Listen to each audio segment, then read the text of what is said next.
ಇನ್ನೂ ಕೈ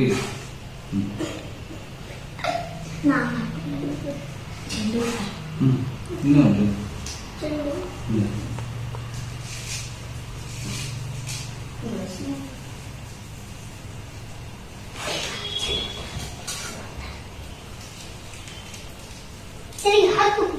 ಮಾತಾಡಬೇಕು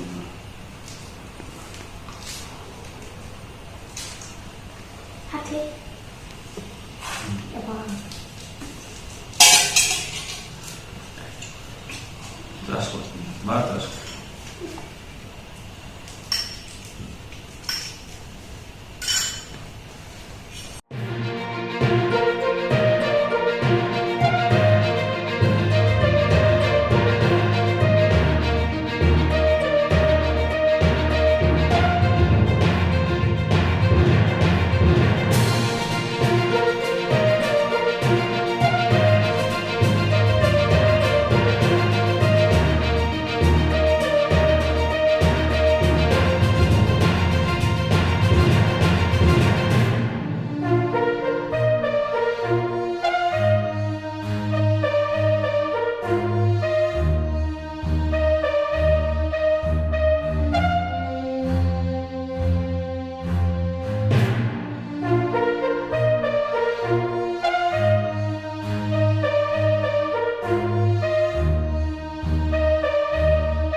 ನಮಸ್ಕಾರ. ನನ್ನ ಹೆಸರು ಪ್ರಶಾಂತ್ ಹುಲೇಕಲ್ ಅಂತ. ಇಂದು ನಾಗರ ಪಂಚಮಿ ಹಬ್ಬದ ಎಲ್ಲರಿಗೂ ನನ್ನ ವತಿಯಿಂದ ಶುಭಾಶಯಗಳು.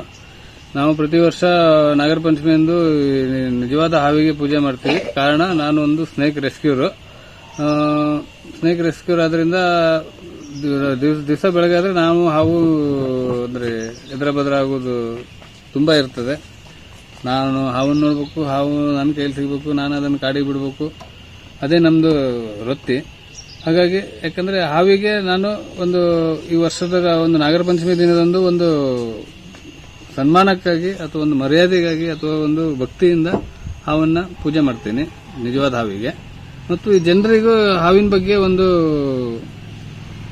ಅವೇರ್ನೆಸ್, ಅಂದ್ರೆ ಹಾವು ಹಾಲು ಕುಡಿಯೋದಿಲ್ಲ, ಹಾವು ಹತ್ತಿರದ ಅಂದ್ರೆ ಸುಖ ಸುಮ್ಮನೆ ಕಚ್ಚೋದಿಲ್ಲ, ಹಾವು ಅಂದ ತಕ್ಷಣ ಭಯಪಟ್ಟು ಓಡಬೇಡ್ರಿ, ಫಸ್ಟ್ ಅದರ ಎದುರಿಗೆ ನಿಲ್ಲೋದು ಕಲಿಬೇಕು. ಆ ಧೈರ್ಯವನ್ನೆಲ್ಲ ತುಂಬಿಸೋಗೋಸ್ಕರ ಇದು ಒಂದು ಅವೇರ್ನೆಸ್ ಪ್ರೋಗ್ರಾಮ್ ತರನೇ. ಮತ್ತೆ ಜನ ಹಾವು ಹೊಡಿತಾರೆ, ಅದನ್ನ ಯಾಕೆ ಹೊಡಿಬಾರ್ದು, ಹಾವಿಂದ ನಮ್ಮ ಪರಿಸರಕ್ಕೆ ಎಷ್ಟು ಲಾಭಗಳು ಉಂಟು, ಅದರಿಂದ ನಮ್ಗೆ ಏನೇನು ಪ್ರಯೋಜನ ಉಂಟು ಅಂತೆಲ್ಲ ಜನರಿಗೆ ಇದೇ ಸಮಯದಲ್ಲಿ ನಾವು ವರ್ಷಕ್ಕೊಂದ್ಸಲ ಇಲ್ಲ ಸುತ್ತಮುತ್ತಲು ನಮ್ಮ ಏರಿಯಾದಲ್ಲಿರುವಂತಹ ಜನೆಲ್ಲ ಒಟ್ಟಾಗ್ತಾರೆ, ಅವರಿಗೆಲ್ಲ ನಾನು ಹಾವಿನ ಬಗ್ಗೆ ಮಾಹಿತಿ ಕೊಡ್ತಾ ಇರ್ತೀನಿ. ಅದಕ್ಕೋಸ್ಕರ ಇದೊಂದು ಚಿಕ್ಕ ಒಂದು ಪೂಜೆ ತರ ಜನರಿಗೆ ಒಂದು ಹಾವಿನ ಬಗ್ಗೆ ಅವೇರ್ನೆಸ್ ಕೊಡುವಂತ ಒಂದು ಪ್ರೋಗ್ರಾಮ್ ಆಗಿರುತ್ತೆ. ನಮಸ್ಕಾರ.